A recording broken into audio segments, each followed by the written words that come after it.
Karon vlogger naman tanan, vlog-vlog na pala tapos tingnan og makakwarta pa sa Facebook. Karon padulong ko duty ani, pahapay usa gamit laway. Karon nag-prepare ko ani sa akong uniform para mo duty na.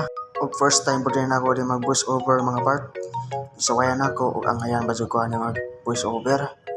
Nakita mo na karon sa Facebook ang daghan ni vlogger. So nakita po na ko ng uban nakasweldo na. So naiganyo ko nga mag vlog na po ko og angayan masud ko mag-vlog. Pasin po tayo makakwarta tani makapalit tag buwad nga bisan unga-unga lang. Kining pag-vlog po dili mo po lalim labi na kining pag-edit, pag voice over kay magunahon na sa kag unsay mo istorya. Sama na karon so gunahon na ko unsay ako istorya. Kini yung pag-edit mo ilisod. Labi na og dili pa ka kaayo kay bawo sa mga sikot-sikot sa pag-edit. Pero sige lang, padayon lang kay basig puhon. Memorize na nato kung saan mapag-sikot ani og dali na lang, sayon na lang nato buhaton. Kini pa nako pagbuhat og video, first day po na nako pagbuhat og vlog o pag voice over. Mao nang kamo diha sugod pala vlog. Padayon na para daghan na ta mga first timer. Diha dapit hapit na jud ko na human og ilis matitugaya mahumag ilis ug dapat oy pagdali diha kay abta nga sa mong iso nga wala pa ka mga ilis. Diha hutaon na kong kining holster. Para po nindot po tanawon pag pulis ba.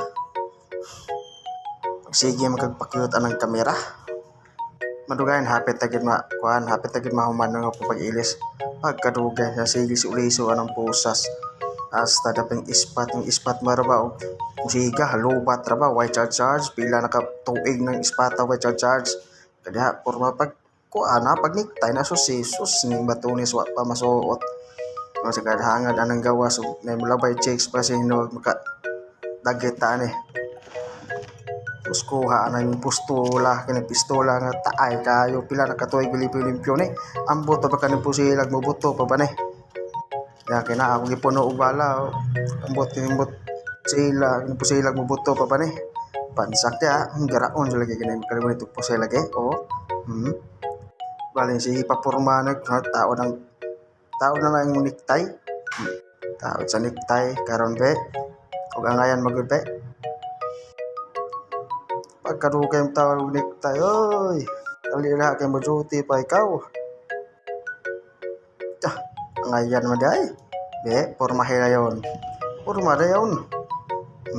Kini ako duty guys, pado alas 8 to alas 5 rani.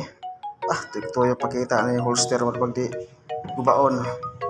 Direl ko to guys, dagang salamat, bye bye.